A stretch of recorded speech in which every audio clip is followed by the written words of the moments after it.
Hello dear, online engineering में आप सभी का स्वागत है। कैसे हैं सभी लोग? सब बढ़िया होंगे भाई। तो हमारी डियर यहाँ पे कंटिन्यूस सीरीज चल रही है और यहाँ पे डियर आईएएस मॉडल प्रोविजन कर रहे हैं हम कॉलम के, और उसका डियर यहाँ पे सेकंड पार्ट है डियर। तो सेकंड पार्ट में डियर आपको इससे पहले पता था कि जो आपके पास pitch for the transfer reinforcement होता है जिसमें आपका लेटरल टाइज कनेक्ट होती है, उसका भी क्या देखना चाहिए था हमें डियर? मैक्सिमम पिच का क्राइटेरिया देखना चाहिए। तो डियर वो मिनिमम होना चाहिए आपका लीस्ट लेटरल डायमेंशन से, और 16 into smaller die of the main bar, और थर्ड है 48 times of the lateral ties and 300 mm। इन चारों कंडीशन को डियर हम क्या करेंगे? सेटिस्फाई करेंगे जब आप ट्रांसफर रेनफोर्समेंट क्या कर चेक कर रहे हैं? लेटरल टाइज चेक कर रहे हैं। और लेटरल टाइज कहाँ पे चेक करते हैं डियर हम? लेटरल टाइज या तो आपका सेक्शन कैसा होगा सर? रेक्टेंगुलर होगा, बिल्कुल सर रेक्टेंगुलर होगा, या सर फिर स्क्वायर होगा, ठीक है। बट अगर जब भी डियर हम किसकी बात करते हैं, जब भी हम सर्कुलर की बात करते हैं, तो सर्कुलर सेक्शन के अंदर हम डियर हेलिकल्स रेनफोर्समेंट प्रोवाइड करते हैं डियर, ठीक है। हेलिकल्स ऐसा नहीं कि वहां पे लॉन्गिट्यूडनल तो वहां पे डियर ऑलरेडी ही होती है, बट उन लॉन्गिट्यूडनल को होल्ड करने के लिए डियर हम वहां पे क्या डालते हैं डियर? हेलिकल्स रेनफोर्समेंट प्रोवाइड करते हैं। और हेलिकल्स रेनफोर्समेंट डियर वहां पे क्या करता है? आपकी लोड कैरिंग कैपेसिटी को 5% इंक्रीज कर देता है डियर। तो ये भी क्वेश्चंस आ सकता है एग्जाम में कि अगर आपने हेलिकल रेनफोर्समेंट प्रोवाइड कर दी तो डियर की लोड कैरिंग कैपेसिटी कितनी इंक्रीज हो जाती है।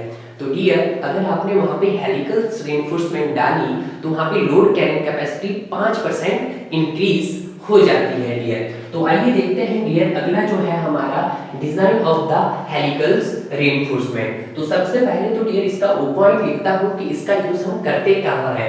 इट इज यूज्ड इन, इसका यूज कहां करते हैं dear? Used in the circular section में। कहां करते हैं डियर इसका? सर्कुलर सेक्शन में डियर इसका यूज करते हैं कि जब आपके कॉलम की शेप कैसी हो? सर्कुलर हो। कॉलम की शेप कैसे हो डियर? सर्कुलर हो। Circular section of the column भी लिख देता हूं, ठीक है। ऑफ द कॉलम दिया, क्लियर है? ओके सर, ये पॉइंट तो क्लियर हो गया है सर। फर्स्ट पॉइंट के बाद अगर हम सेकंड पॉइंट की बात करते हैं सर, ये करता क्या है? ये करता है डियर आपका to improve the ductility and strength. To improve the, ये इंप्रूव करता है dear to improve the ductility and strength of the column, ductility and the strength of the column है, क्लियर है? तो ये चीज भी आपको यहाँ पे अच्छे से समझ आ जानी चाहिए। अब जो डियर आपका थर्ड रहता है, थर्ड में क्या रहता है डियर कि जब आप हेलिकल्स रेनफोर्समेंट प्रोवाइड करते हैं, when the helical reinforcement is provided, कि जब सर आप helical reinforcement is provided then 5% load carrying capacity of the column, load carrying capacity of the column is increased, capacity of the column increase। तो वहां पे क्या हो जाता है डियर? आपका load carrying capacity of the column क्या हो जाती है डियर? 5% इंक्रीज हो जाती है डियर, क्लियर है? अगर डियर हम यहाँ पे अब उसी तरह से इसका भी अब डिजाइन देखते हैं, डिजाइन तो इसको ये डिजाइन किया जाता है डियर, इसको किसके लिए डिजाइन किया जाता है dear? VH divided by VC is greater than equal to 0.36, ठीक है dear? 0.36 that is AG gross area upon AC core area minus 1 into FCK upon FY दिया, ठीक है। इसके लिए इसको डिजाइन किया जाएगा ये। तो ये क्या था डियर हमारे पास? इस तरह से हमने ये क्या दिखा? हमने हेलिकल्स रेनफोर्समेंट, ठीक है डियर। तो इसके लिए आपको डिजाइन किया जाएगा, इक्वेशन है इसको डियर आपने क्या करना है? सेटिस्फाई कर सकते हो आप डियर। VH क्या है dear? Volume of helicals reinforcement. VH क्या है dear? Volume of helical reinforcement, volume of helical reinforcement dear, ठीक है सर। ओके। और सर बीसी क्या है? Volume of core concrete. BC क्या है डियर आपके पास? Volume of core concrete, volume of core concrete. ठीक है dear? Okay okay sir. Sir AG क्या है? Gross area. एजी क्या है डियर आपके पास? Gross area. एजी है डियर आपके पास ग्रॉस एरिया। ठीक है डियर? और एसी क्या है आपके पास? तो एसी भी आपका है डियर कोर एरिया, और एसी क्या है डियर हमारा? That is core area. ठीक है डियर? एफसी के क्या है dear? Characteristic strength of concrete. FC के भी लिख देते हैं डियर हम यहाँ पे। एफसी के क्या है सर? कैरेक्टरिस्टिक्स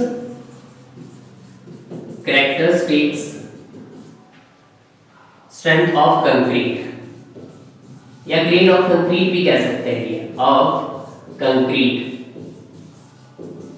ठीक है? एफवाई क्या है? Grade of steel.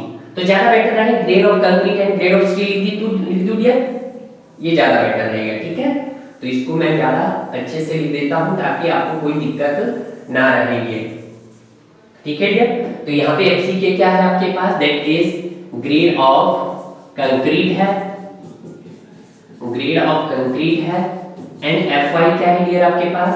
That is grade of steel है डियर, ग्रेड ऑफ स्टील है। तो यहाँ पे डियर आपको जितने भी पॉइंट्स लिखाए हैं काफी इंपॉर्टेंट है डियर। वीएच क्या है? Volume of helical reinforcement. VC क्या है? Volume of core concrete. AG क्या है डियर आपके पास? Gross area. और एसी क्या है डियर आपके पास? Core area. एफसी के क्या है डियर? ग्रेड ऑफ कंक्रीट है। एफवाई क्या है? ग्रेड ऑफ स्टील है डियर। आइए देखते हैं डियर आगे। अब इसमें से एफसी के तो आपको पता ही होगा, एफवाई भी गिवन होगा dear. Gross area, area of concrete और volume of helical reinforcement and volume of core concrete आपके पास थोड़े यहाँ पे अननोन है डियर, तो उनके बारे में डियर हम यहाँ पे देखते हैं। अब ये डियर आपको कुछ ये सर्कुलर सेक्शन दिख रहा होगा। अब डियर ये सर्कुलर सेक्शन का ये टोटल डाया होगा डी, और इसका डीसी मतलब आपके अंदर जो आपने इसके अंदर क्या डाली है डियर? लॉन्गिट्यूडनल रिइंफोर्समेंट डाली है, उसका inner to inner distance between, उसको क्या बोला जाएगा डियर? डीसी बोला जाएगा। और डीसी क्या है? Dia of the core. तो यहाँ पे भी डियर इसको अब लिख देता हूं मैं कि सर डी क्या है?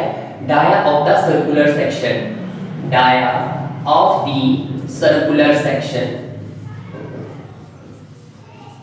Circular section. ठीक है डियर? और डीसी क्या है सर? डीसी है आपके पास dia of the core, dia of the core है। डीसी क्या है आपके पास? डाया ऑफ दी कोर है। ठीक है डियर? तो ये चीजें हैं जो काफी आपको यहाँ पे। और डाया ऑफ कोर कैसे निकलेगा डियर? डाया ऑफ कोर निकालेंगे डियर आपका ओवरऑल डेप्थ, तो इसको लिखेंगे dear overall depth minus 2 into clear cover, 2 into clear cover. ठीक है डियर? यहां से निकल जाएगा आपका, क्योंकि आपके यहाँ पे कुछ ना कुछ क्लियर कवर भी होगा डियर, क्लियर कवर भी होगा। ठीक है? तो उसको 2 टाइम, क्योंकि इधर भी होगा एक इधर भी होगा, तो 2 टाइम्स क्लियर कवर। ठीक है डियर? तो डाया ऑफ कोर भी आपके पास यहाँ से निकल जाएगा। तो अब हम एजी निकालते हैं डियर कि एजी कैसे निकलेगा यहाँ पे। तो AG means gross area, AG means dear gross area.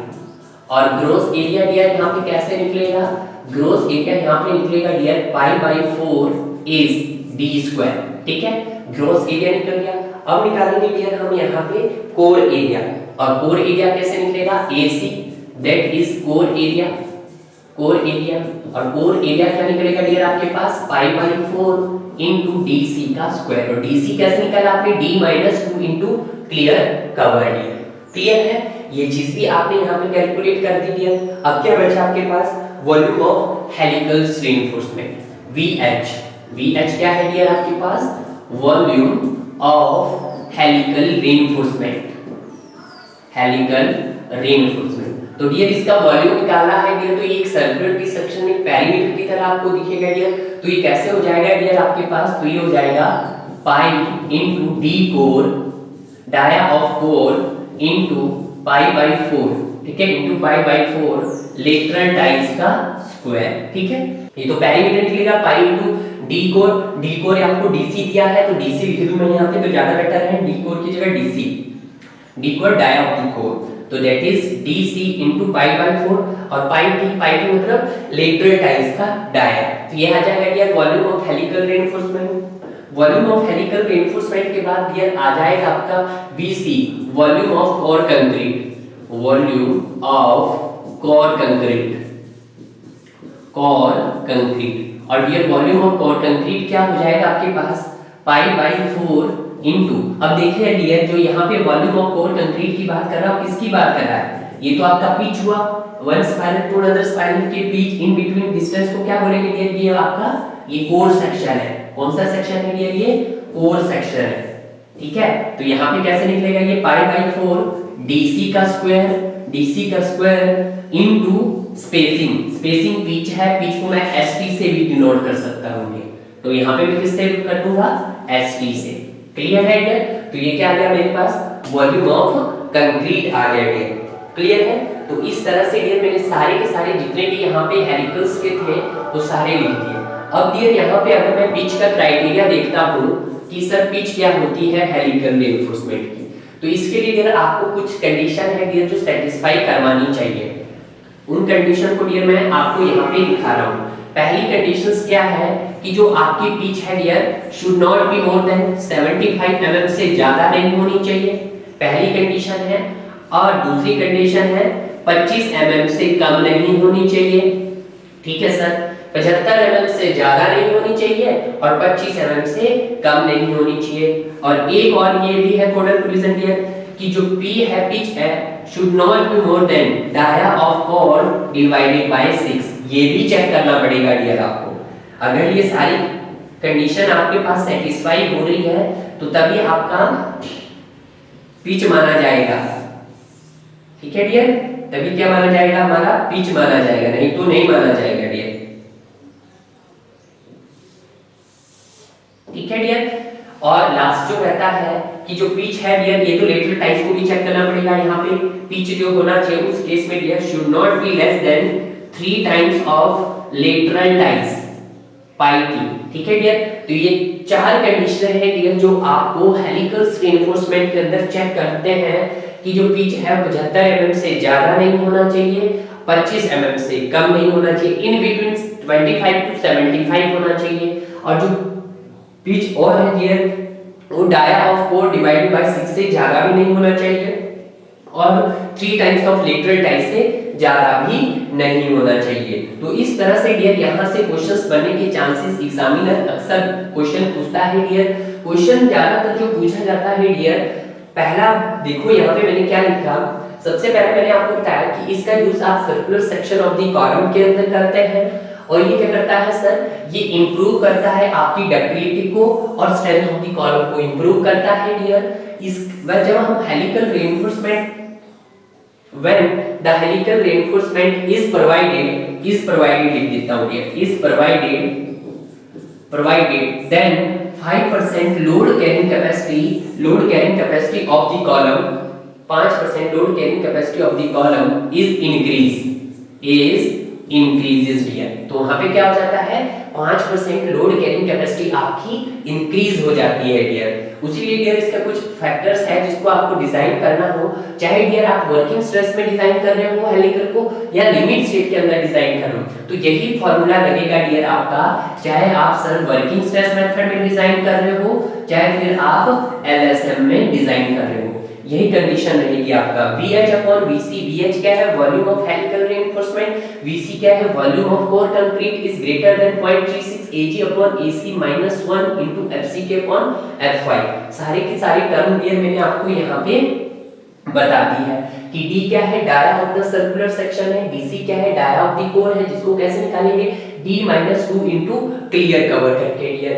ठीक है, AC क्या है सर कोर एरिया है, कोर एरिया कैसे निकलता है पाई बाई 4 DC का स्क्वायर मतलब कोर का स्क्वायर, और volume of helical reinforcement pi into dia of core into pi by 4 dt। यहाँ से तो एरिया निकल के आ जाएगा डियर आपका और यहाँ से इसकी लेंथ निकल के आ जाएगी। एरिया को जब उसकी लेंथ से मल्टीप्लाई कर देंगे तो वॉल्यूम आ जाएगा। ठीक है, लेंथ इसका एज ए पेरीमीटर लेंगे डियर हम, ठीक है। उसी तरह से वॉल्यूम ऑफ कोर कंक्रीट निकालेंगे और वॉल्यूम ऑफ कोर कंक्रीट क्या हो जाएगा, पाई बाय 4 BC। यहाँ से तो एरिया आ गया और पिच भी तो एक डायमेंशन ही है, उससे करेंगे तो यहाँ से फिर वॉल्यूम ऑफ द कोर आ जाएगा ये। तो इस तरह से है। और पिच का क्राइटेरिया है कि 75 से ज्यादा नहीं, 25 से कम नहीं, और D/6 से डाया ऑफ कोर बाय 6 से ज्यादा नहीं, और 3 टाइम्स लेटरल टाइप से छोटा नहीं होना चाहिए। This is the pitch for helical reinforcement dear. ठीक है डियर, आगे देखते हैं डियर हम कुछ अरेंजमेंट। ठीक है, arrangement of transverse reinforcement dear. तो जब भी डियर हम अरेंजमेंट ऑफ ट्रांसवर्स रेनफोर्समेंट की कैसे अरेंज किया जाए डियर, तो यहाँ पे डियर एक पॉइंट मैंने लाइन पहले से लिखी है आपके लिए, देखिएगा कि जब आप longitudinal space is not, if the longitudinal space is not more than 75 mm, कि जब आपका लॉन्गिट्यूडिनल स्पेस, और ये है बोलता भी है कि 75 mm से ज्यादा नहीं है, तो transfer reinforce need only to go around corner. तो उसके क्या कर दो, ट्रांसवर्स रेनफोर्समेंट को गो अराउंड कर दो। देखो डियर कैसे बोल रहा है कि आपके पास एक सेक्शन है, this is the rectangular section है डियर, और यहाँ पे डियर हमने क्या डाली है, कुछ नंबर और बार डाल दी है। एक बार डाल दी डियर, मैंने यहाँ पे बार डालता हूँ, एक यहाँ पे डाल दी, यहाँ पे डाल दी डियर, यहाँ पे डाल दी, ठीक है डियर, यहाँ पे डाल दी, यहाँ पे डाल दी, एंड यहाँ पे डाल दी कुछ। ठीक है, कुछ मैंने डियर यहाँ पे डाल दी, यहाँ पे डाल दी। ठीक है डियर, तो अब ध्यान दीजिएगा डियर यहाँ पे कुछ, दिस इज द, ठीक है डियर। अब इसने बोला डियर कि जो इसकी जो स्पेसिंग है डियर, इसकी जो स्पेसिंग है नॉट मोर देन 75 mm से एक्सीड नहीं करनी चाहिए। कि मान लेते डियर इसकी जो स्पेसिंग है यहाँ से यहाँ तक की इसकी जो स्पेसिंग है डियर, वो स्पेसिंग क्या है dear, less than equal to 75 mm। ये भी क्या है डियर आपके पास, less than equal to 75 mm, 75 mm से कम ही है स्पेसिंग। ये भी स्पेसिंग क्या है डियर आपके पास, 75 mm से कम है, less than equal to 75 mm। ठीक है डियर, और ये भी डियर आपके पास क्या है, less than equal to 75 mm। Spacing क्या है डियर आपके पास, 75 mm से कम है, तो उस कंडीशन में आप इसको क्या कर दो डियर, गो अराउंड कर दो। क्या कर दो इसको डियर, गो अराउंड कर दो ट्रांसफर रेनफोर्समेंट से। ट्रांसफर, ये तो लॉन्गिट्यूडिनल रेनफोर्समेंट हुई ना, और जब लॉन्गिट्यूडिनल रेनफोर्समेंट का डिस्टेंस 75 mm से कम है, तो इसको गो अराउंड कर दो ट्रांसफर रेनफोर्समेंट से। तो सर ठीक है, इसको गो अराउंड कर दो। तो मैंने किससे कर दिया डियर, इसको गो अराउंड ट्रांसवर्स रेनफोर्समेंट में से मैंने क्या कर दिया डियर, इसको गो अराउंड कर दिया। कुछ इस तरह से डियर इसको गो अराउंड कर दो। ठीक है, क्या कर दिया डियर, मैंने इसको गो अराउंड कर दिया, किससे, अपनी ट्रांसवर्स रेनफोर्समेंट से। ठीक है डियर, यहां तक पहुंचे हम, transfer reinforcement need go around corner and alternate bars for the, और अल्टरनेट बार भी प्रोवाइड कर दो डियर। अल्टरनेट मतलब इनको डियर इस तरह से आप क्या कर दो, अल्टरनेट। तो अल्टरनेट मतलब यहां से भी डियर इसको क्या कर दो, कुछ बार अल्टरनेट कर दो, कुछ अल्टरनेट बार्स। तो ये मैंने अल्टरनेट बार्स भी यहां पे क्या कर दी। ठीक है, पहले तो ये हो गया कि इसको गो अराउंड कर दो आप ट्रांसवर्स रेनफोर्समेंट से, उसके बाद ये अल्टरनेट बार प्रोवाइड कर दो। अल्टरनेट मतलब इसको फिर से एक कुछ इस तरह से बार प्रोवाइड कर दो डियर। ठीक है डियर, तो इससे मैंने क्या कर दिया, इसको अल्टरनेट बार भी प्रोवाइड कर दिया। अब आपके माइंड में क्वेश्चन आ रहा होगा कि सर जब आपने इसको ऐसे बनाया, इसको सर आपने जब यहाँ मान लेते हैं इस तरह की है आपके पास, मान लेते हैं, बड़े ध्यान दीजिएगा, बहुत सारे स्टूडेंट ऐसा सोचते हैं कि सर आपने ऐसे ही क्यों किया। देखते हो टेबल, आपकी प्रॉब्लम के लिए मैं एक बार यहाँ पे डाल रहा हूँ, एक बार यहाँ पे डाल रहा हूँ, एक बार यहाँ पे डाल रहा हूँ, यहाँ पे डाल रहा हूँ, यहाँ पे डाल रहा हूँ, यहाँ पे और यहाँ पे, यहाँ पे और यहाँ पे, कुछ मान लेते इस तरह से आपके बाहर होंगे। ठीक है डियर, तो पहला क्वेश्चन तो आप सभी को पता है कि सर इनको ट्रांसफर रेनफोर्समेंट से गो अराउंड कर दो, तो ठीक है सर, बट प्रॉब्लम ये है कि सर आपका 75 mm से एक्सीड नहीं होना चाहिए, 75 mm से एक्सीड नहीं होना चाहिए। तो इनको मैं किससे राउंड ऑफ कर दिया डियर, गो अराउंड कर दिया डियर मैंने इनको ट्रांसवर्स रेनफोर्समेंट से। ठीक है सर, गो अराउंड कर दिया, पहली कंडीशन तो ये। और फिर अल्टरनेट बार प्रोवाइड कर दी। तो सर आप यहाँ पे भी तो कर सकते थे अल्टरनेट बार कुछ ऐसे, यहाँ पे भी तो कर सकते थे, ऐसे बोल रहा हूँ ना आपको।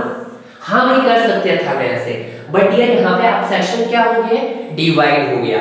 अब मैं नहीं चाहता अपने सेक्शन को डिवाइड करना, मैं चाहता हूँ कि मेरा सेक्शन क्या रहे, एक ही बॉन्ड में बना रहे। तो इससे क्या होगा, एक सेक्शन ये बन गया, एक सेक्शन, तो मेरा सेक्शन एक तो नहीं हुआ। तो मैंने क्या किया यार, मैंने क्या किया यहाँ पे, मैंने इसको ऐसा अल्टरनेट बार प्रोवाइड कर दिया यहाँ पे, ताकि उसका बिहेवियर क्या रहे, सेम रहे, ना कि उसका बिहेवियर अलग हो जाए। तो डियर आपके कोडल ने यही कहा कि उसको क्या कर दो डियर, कुछ इस तरह से कर दो कि उसका बिहेवियर क्या हो जाए, अब ना तो सेक्शन 2 में बैठा और ना ही डियर 1 में, क्योंकि जितनी स्ट्रेसेस यहाँ आ रही होगी उतनी ही स्ट्रेसेस डियर आपकी यहाँ आ रही होगी। तो इसीलिए डियर उसको यहाँ पे हमने इसको कर दिया है, ना कि ये वाले डायग्राम पर आप जाना है डियर, ठीक है। ये तो है कि स्टूडेंट बोलते सर ऐसे भी कर सकते हैं, हाँ कर सकते हैं, बट डियर यहाँ पे आपके सेक्शन का पार्टीशन हो जाता है, सेक्शन आपके 2 पार्ट्स में टूट जाते हैं डियर, क्लियर है। तो ये चीज भी आपको डियर ध्यान रखना है, ठीक है। वैसे ये क्वेश्चन ये तो न्यूमेरिकल डाटास के अंदर नहीं आता डियर आपको, बट हाँ इस लाइन को अगर आप ध्यान दीजिएगा तो इसको थोड़ा सा फोकस कर लीजिएगा यहाँ पे, क्योंकि एग्जामिनर हो सकता है कुछ भी पूछ सकता है कि अगर आपने लॉन्गिट्यूडिनल बार का space not more than 75 mm से नहीं है तो आप क्या करते हैं वहां पे, तो सर हम वहां पे साइड ट्रांसवर्स रेनफोर्स नीड करते हैं only to go around the corners, सारे कॉर्नर के अराउंड में क्या करते हैं, ट्रांसफर देते हैं and alternate bar for the, और अल्टरनेट बार हम वहां पे प्रोवाइड करते हैं। क्यों ऐसा, क्यों, for the purpose of provide the effective lateral support, ताकि वहां पे क्या मिल सके, लेटरली सपोर्ट मिल सके, ठीक है, ताकि दोनों सेक्शन को लेटरली सपोर्ट मिल सके, इक्वली स्ट्रेस डिस्ट्रीब्यूट हो सके डियर, ठीक है। इसीलिए हम वहां पे डियर अपने कॉर्नर को गो अराउंड करते हैं और डियर दूसरा अल्टरनेट्स प्रोवाइड करते हैं डियर। अब डियर इसका कोडल प्रोविजन ट्रांसवर्स रीइंफोर्समेंट का एक दूसरा भी है, देखिएगा, if the longitudinal bar space at a distance of not exceeding 48 times of the lateral ties are effectively tied into two direction and longitudinal bar in between, तो these bar used to be tied in one direction, ठीक है dear. तो ये भी very important है, in and additional longitudinal bars in between, तो these bar used to laterally one direction, तो इसको क्या मानते हैं डियर, हम laterally one direction में मानते हैं। तो इसका मतलब क्या है डियर, इसका मतलब भी सिंपल है डियर, यहाँ पे कि मान लेते ये थी आपके पास और यहाँ पे आपने कुछ बार प्रोवाइड की थी डियर, 1 बार 2 बार 3 बार 4 बार 5 बार, मैं 6 बार, ज्यादा बार नहीं देना चाहता हूँ डियर, 1 बार 2 बार, जितनी मर्जी भी होगी भाई, ज्यादा भी हो सकती है कम भी हो सकती है, ठीक है, ठीक है। तो उसने क्या बोला डियर इसको, कि इसको आप गो अराउंड कर दो, पहले तो इसको गो अराउंड कर दो, सेम कंडीशन है, जब दोनों डायरेक्शन में भेजने गो अराउंड कर दिया, और उसके बाद क्या किया, additionally longitudinal bars these bar used to tied in one direction, और एक पहले तो आपने इसको गो अराउंड कर दिया, ठीक है, और फिर इसको क्या करो डियर, आप ओपन भी कर दो, इनकी 2 ओपन कर दो, जरूरी नहीं है कि इसको इनको क्लोज करना पड़े आपको, इनको क्या कर दो, आपको ओपन ही कर दो ऐसे, ठीक है डियर। तो इसको आप ओपन ही कर दिया डियर। वहां पे क्या किया था आपने पीछे, जब डियर आपका ऐसा था तो वहां पे आपने पूरा इसको क्लोज कर दिया था, बट अगर आपका वो डियर 2 डायरेक्शन में है और वहां पे ये वाला डिस्टेंस जो है डियर आपके पास, ये वाला डिस्टेंस है डियर, ये क्या है, less than equal to 48 times of lateral ties है, तो उस कंडीशन में डियर हमारा क्या रहेगा, तो इसको डियर ओपन स्पेस रखना पड़ेगा इन बिटवीन, ठीक है डियर। तो ये भी डियर आपको यहाँ पे कभी-कभी एग्जामिनर पूछता तो नहीं है, बट हाँ ये पूछ सकता है आपको कि जो आपका longitudinal bar space at A distance is not exceeding 48 times से एक्सीड नहीं करना चाहिए जब आपका इफेक्टिवली टाइड हो इनटू 2 डायरेक्शन में, ये इंपॉर्टेंट है डियर, ये इंपॉर्टेंट है, यहाँ पे क्वेश्चंस बन सकता है आपसे, ठीक है, यहाँ पे आपका क्या हो सकता है, क्वेश्चन फ्रेम हो सकता है डियर, ठीक है। तो इस तरह की कंडीशंस है डियर जो आपसे अक्सर पूछी जाती है डियर। नेक्स्ट आता है डियर आपके पास इफेक्टिव लेंथ का क्राइटेरिया कि सर ये इफेक्टिव लेंथ होती क्या है। डियर ये कुछ नहीं होती है, आपने 100 में भी पढ़ा होगा, हर जगह पढ़ा होगा। इफेक्टिव लेंथ क्या होती है, जहां भी डियर आपका शेयर फोर्स और बेंडिंग मोमेंट अपने साइन चेंज करते हैं dear, that point is known as point of contraflexure, और point of contraflexure is also known as, यानी हम कह सकते हैं कि जहां पे आपका जीरो बेंडिंग मोमेंट हो उसको हम क्या बोल सकते हैं डियर, आपका इफेक्टिव लेंथ बोल सकते हैं। A distance between point of contraflexure is known as effective length. तो ये भी लिख सकते हैं डियर आप, इफेक्टिव लेंथ की पहली डेफिनेशन क्या लिख सकते हो आप, distance between zero movement, distance between zero movement, distance between zero movement is known as, इसको क्या बोलते हैं डियर, हम इसको बोलते हैं इफेक्टिव लेंथ। और एक है distance between the point of contraflexure, ये भी लिख देते हैं डियर हम, distance between the point of contraflexure, point of कॉन्ट्राफ्लेक्शन।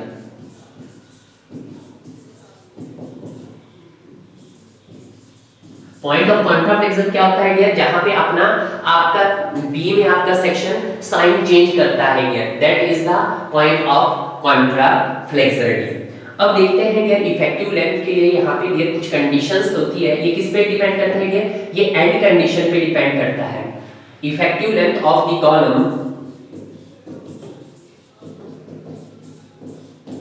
Effective length of the column is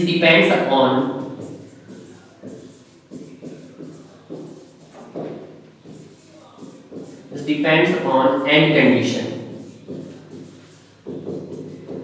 किस पे डिपेंड करता है डियर, वो एंड कंडीशन पे डिपेंड करता है डियर। क्लियर है डियर। तो देखते हैं डियर एंड कंडीशन इसकी कौन कौन सी हो सकती है, थोड़ा मैं आगे बनाने की कोशिश करूंगा क्योंकि अच्छा दिखेगा आपको, ठीक है। यहाँ पे कम है स्पेस तो यहाँ पे आपको बनाएंगे। पहली कंडीशन डियर, पहली कंडीशन क्या है डियर आपके पास, पहली कंडीशन है one end fix end other end free. Sorry पहली कंडीशन है कि पहला भी एंड फिक्स है और दूसरा एंड भी डियर फिक्स है। दोनों एंड कैसे है डियर, फिक्स है, ठीक है। One end fix, other and fix, और दूसरे एंड में क्या डियर है, वन एंड फिक्स है, वन एंड फिक्स है डियर आपके पास, वन एंड फिक्स है एंड अदर एंड हिंज है डियर। अदर एंड क्या है डियर आपके पास, हिंज है, तो अदर एंड डियर हिंज है।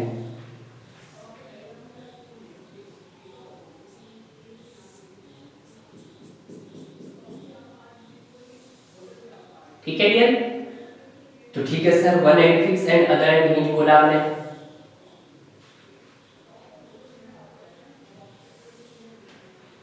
पहली कंडीशन क्या थी, दोनों एंड फिक्स है। दूसरी कंडीशन क्या, एक एंड फिक्स है, दूसरी एंड हिंज है। और तीसरी क्या बन सकती है डियर, तीनों ही आपके पास हिंज हिंज है, दोनों ही हिंज है। दोनों एंड कैसे होगी डियर, हिंज है। और चौथी कंडीशन रह सकती है डियर आपके पास, वन एंड फिक्स रह सकती है, वन एंड फिक्स रह सकती है, वन एंड फिक्स रह सकती है, और अदर एंड क्या है डियर, ये फ्री है। अदर एंड क्या है डियर आपके पास, फ्री है। ठीक है डियर। तो आपको क्लियर हुआ, fix fix fix, hinge hinge hinge, fix free. ठीक है डियर, लिख सकता हूं मैं तो लिख देता हूं आपको। अब देखिएगा डियर, यहां पे ये कंडीशन है डियर आपके पास फिक्स्ड, तो इसको लिख देता हूं फिक्स्ड। ठीक है, फिक्स्ड है। ये भी क्या है सर, फिक्स्ड है। ये भी क्या है सर, फिक्स्ड है। ये भी क्या है सर, हिंज है। ये भी क्या है, हिंज है। ये भी क्या है, हिंज है। ये भी क्या है, फिक्स्ड है। और ये क्या है डियर, फ्री है। ठीक है, देखो डियर, ये आपका ये दरवाजा है, ये बोर्ड है। इस बोर्ड को ध्यान से देखिएगा। इस बोर्ड को डियर मैं क्या करता हूं, इसको मैं धक्का देता हूं। अगर मैं इसको यहां से इसको प्रेस करना चाहूं, क्या ये प्रेस होगा, बिल्कुल नहीं होगा। अगर ये मैं चाहूँ इसको इधर धकेलना चाहूँ तो क्या ये उस तरफ जाएगा? नहीं जाएगा। अगर मैं इसको बैंड करना चाहूँ तो डियर क्या ये बैंड होगा? तो नहीं होगा। तो जहां तो ये डियर बैंड हो रहा है, ना ये डियर प्रेस हो रहा है, ना ये डियर ऊपर जा रहा है और ना ये डियर मूव कर रहा है, तो डियर वो उस चीज की क्या कहलाती है? वो उस चीज की रिएक्शन हो जाती है, वो उस बॉडी का क्या हो जाता है? रिएक्शन हो जाता है। तो इस बोर्ड का रिएक्शन क्या है कि ना तो सर ये मूव कर सकता है, ठीक है, ना तो ये सर मूव कर सकता है अप एंड डाउन, और ना ही हॉरिजॉन्टल कर सकता है, और ना ही सर ये बैंड हो सकता है। ये इस बोर्ड की क्या हुई? रिएक्शन हुई है। हर बॉडीज की रिएक्शंस हो सकती है। मेरी क्या रिएक्शन होगी? मेरी रिएक्शन तो कुछ नहीं है, क्योंकि मैं हिल डुल हर जगह सकता हूं, तो मेरा कोई रिएक्शन नहीं है। हाँ, बट इस बोर्ड का रिएक्शन है। इस बोर्ड का क्या रिएक्शन है कि ना तो सर ये अपवर्ड जा सकता है, ना नीचे जा सकता है, और ना ही सर इधर हॉरिजॉन्टली मूव कर सकता है, और ना ही सर बैंड हो सकता है। तो ये क्या हुई? इसकी रिएक्शन हुई है। तो फिक्स बीम की कंडीशंस भी क्या होती है कि ना तो सर ये मूवमेंट कर सकता है एक्स डायरेक्शन, ना तो ये सर रोटेट कर सकता है आपका एक्स डायरेक्शन में, ना वाई डायरेक्शन में, ना ही सर ये बैंड हो सकता है डियर, दैट इज फिक्स। ये भी फिक्स और हिंज। तो डियर यहाँ पे आपके पास दो वैल्यू ध्यान रखनी। एक वैल्यू याद रखनी डियर आपको, यहाँ पे दो वैल्यू याद रखनी, एक एक्चुअल और दूसरी थियोरेटिकल। एक डियर आपको रखनी एक्चुअल वैल्यू, एक एक्चुअल वैल्यू एंड दूसरी थियोरेटिकल वैल्यू भी लिखता हूं, रिकमेंडेड वैल्यू भी लिखता हूं यार।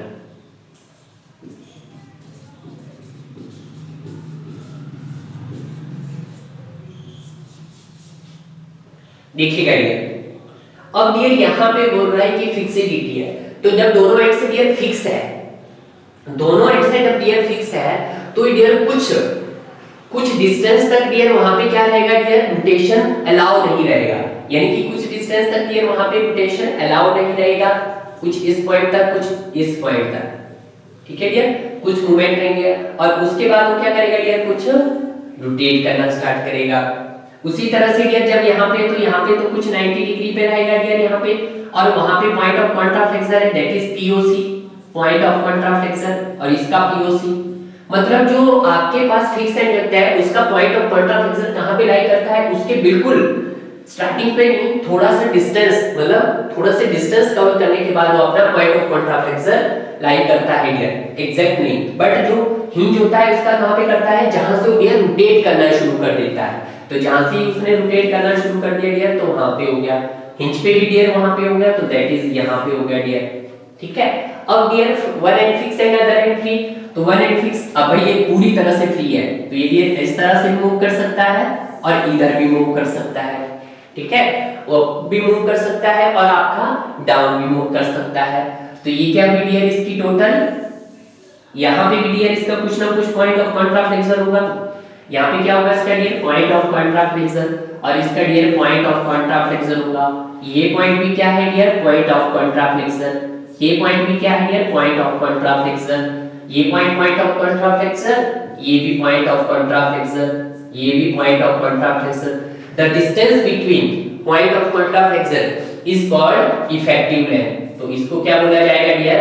एल इफेक्टिव बोला जाएगा, ठीक है डियर। इसको क्या बोला जाएगा डियर? यहाँ पे एल इफेक्टिव बोला जाएगा, इसको क्या बोला जाएगा डियर? एल इफेक्टिव बोला जाएगा, और इसको क्या बोला जाएगा डियर? यहाँ पे एल इफेक्टिव बोला जाएगा। क्लियर है डियर? तो ये आ गया है। अगर ये यहाँ पे ये है कि जैसे जैसे आपकी फिक्सिबिलिटी इंक्रीज होगी, वैसे वैसे आपकी इफेक्टिव लेंथ क्या होगी डियर? डिक्रीज होगी। ध्यान दीजिए, या मैं ये लिख देता हूं, यहाँ पे लिख देता हूं कि जैसे जैसे हमारी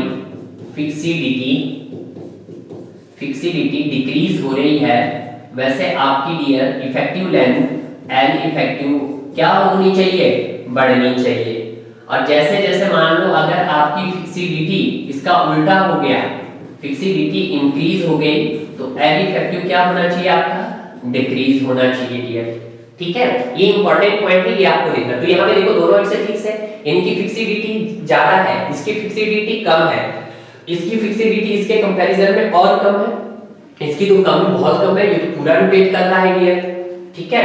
अब ध्यान दीजिएगा डियर, जब डियर आपकी फिक्सिडिटी है अभी, मतलब 100% फिक्सिडिटी है, जब डियर 100% फिक्सिडिटी है यानी कि आपकी फिक्सिडिटी मैक्सिमम है, तो जब आपकी फिक्सिडिटी 100 है तो यहाँ पे एल इफेक्टिव क्या होगा डियर आपके पास, एल इफेक्टिव आपके पास क्या हो जाएगा, एंड इस केस में भी एल इफेक्टिव क्या हो जाएगा, और इस केस में भी एल इफेक्टिव क्या हो जाएगा, और इस केस में भी डियर एल इफेक्टिव क्या हो जाएगा, और इस केस में भी डियर आपका एल इफेक्टिव क्या हो जाएगा। ठीक है डियर, यहाँ पे भी हमें लिखना है L effective, L effective, L effective क्या होगा डियर, क्लियर है। तो अब बड़े ध्यान से देखिएगा इस पॉइंट को।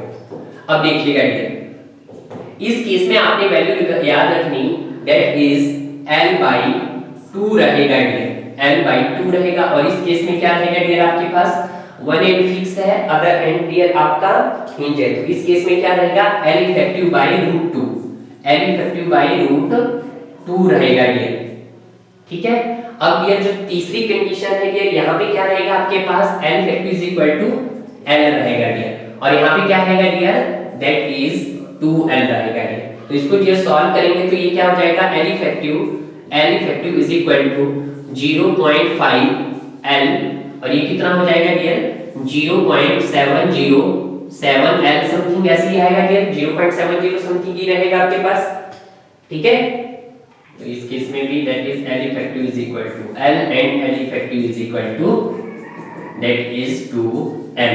तो डियर देखो मैंने क्या कहा कि जैसे जैसे आपकी फिक्सिडिटी क्या होगी, घटती जाएगी, वैसे वैसे इफेक्टिव लेंथ भी बढ़ती जाएगी। तो यहाँ पे भी कुछ ऐसे ही हुआ कि जैसे जैसे डियर आपकी इफेक्टिव, जैसे जैसे यहाँ पे दोनों तरफ फिक्स था यानी कि फिक्सिडिटी थी, फिक्सिडिटी कम हो रही है, अब फिक्सिडिटी कम हो रही है तो इफेक्टिव लेंथ बढ़ रही है, और कम हुई तो और बढ़ी, और कम हुई तो 2L होगी इफेक्टिव लेंथ। क्लियर है डियर। तो अगर डियर हम यहाँ पे इसकी एक्चुअल वैल्यू की बात देखें तो ये एक्चुअल है, अगर डियर इसके थ्योरेटिकल वैल्यू की बात देखते हैं तो इसने 0.5 की जगह इसने कितनी मानी है, दैट इज 0.65L मानी है डियर, 0.70 की जगह 0.80L मानी है डियर। ठीक है, और L इफेक्टिव की जगह तो डियर उसने L ही रखा है, यहाँ पे तो उसने कोई चेंज नहीं किया, और इसकी जगह भी डियर उसने 2L ही रखा है डियर। क्लियर है। तो इस तरह से डियर हमारी यहाँ पे सारी की सारी कंडीशन और वैल्यू आपको याद हो जानी चाहिए। मोस्टली केसेस के अंदर क्या करते हैं स्टूडेंट, ये चार तो बड़े अच्छे से उन्हें याद हो जाती है, बट रटते हैं कभी भी नहीं। जैसे जैसे आपकी फिक्सिडिटी डाउन होती जाएगी वैसे वैसे डियर आपकी इफेक्टिव लेंथ क्या होती जाएगी, इंक्रीज होती जाएगी डियर। ठीक है, क्लियर है। आगे देखते हैं डियर, आगे इसके दो केसेस, 7 केसेस है आपके टोटल। कितने केसेस है डियर, टोटल इसके 7 केसेस है। 4 केसेस मैंने आपको करवा दी है, 5वां केसेस डियर। 5th केसेस देखते हैं।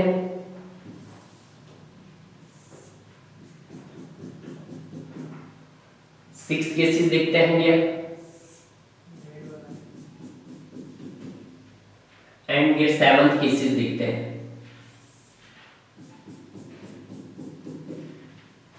कुछ हमने 7 केसेस देखे हैं डियर। ठीक है, तो ये देखिएगा, हिंज बोल देता हूं इसको। ठीक है, अब बड़े ध्यान से देखिएगा डियर। पहला point, held in position. First है डियर हेल्ड इन पोजीशन। क्यों, अपनी पोजीशन पे क्या है डियर, फिक्स है। एंड दूसरा पॉइंट डियर, सेकंड पॉइंट है रिस्ट्रेन अगेंस्ट रोटेशन। रिस्ट्रेन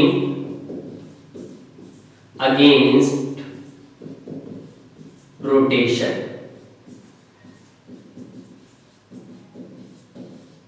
ठीक है डियर, ये पॉइंट आपको देख लेने हैं पहले तो। अब डियर जो ये वाला पॉइंट है, इस सेकंड वाली कंडीशन में भी क्या हो जाएगा, held in position, one hand held in position, यानी कि सही है सर, एक भी सही है वही होगा, दूसरा भी डियर सही होगा इस दूसरे डायग्राम में भी। ये भी क्या होगा, हेल्ड इन पोजीशन होगा, one hand held in position and restrain against rotation. But जो तीसरे वाला डायग्राम है, हेल्ड इन पोजीशन होगा, यस होगा, इसका मतलब हेल्ड इन पोजीशन होगा, रिस्ट्रेन अगेंस्ट रोटेशन नहीं होगा dear, not restrain against rotation. तो यहां पे लिख सकता हूं डियर मैं, रिस्ट्रेन अगेंस्ट नॉन रोटेशन। ठीक है डियर, तो ये चीज ध्यान दीजिएगा कि हेल्ड इन पोजीशन है, हेल्ड इन पोजीशन है, दूसरा भी हेल्ड इन पोजीशन भी है, रिस्ट्रेन अगेंस्ट रोटेशन। अभी मैं इसकी बात कर रहा हूं, ऊपर वाले की बात अभी भूल जाओ।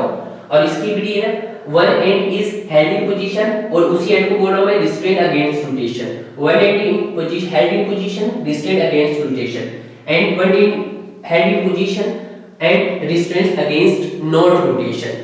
अब देखिएगा फर्स्ट, अब सेकंड कंडीशन क्या है dear, other end. One end का तो क्लियर हुआ, अदर एंड। अदर एंड में क्या बोलते हैं डियर, अदर एंड में ये बोलता है कि आपके पास वन एंड है वो आपका नहीं है, नॉट हेल्ड इन पोजीशन।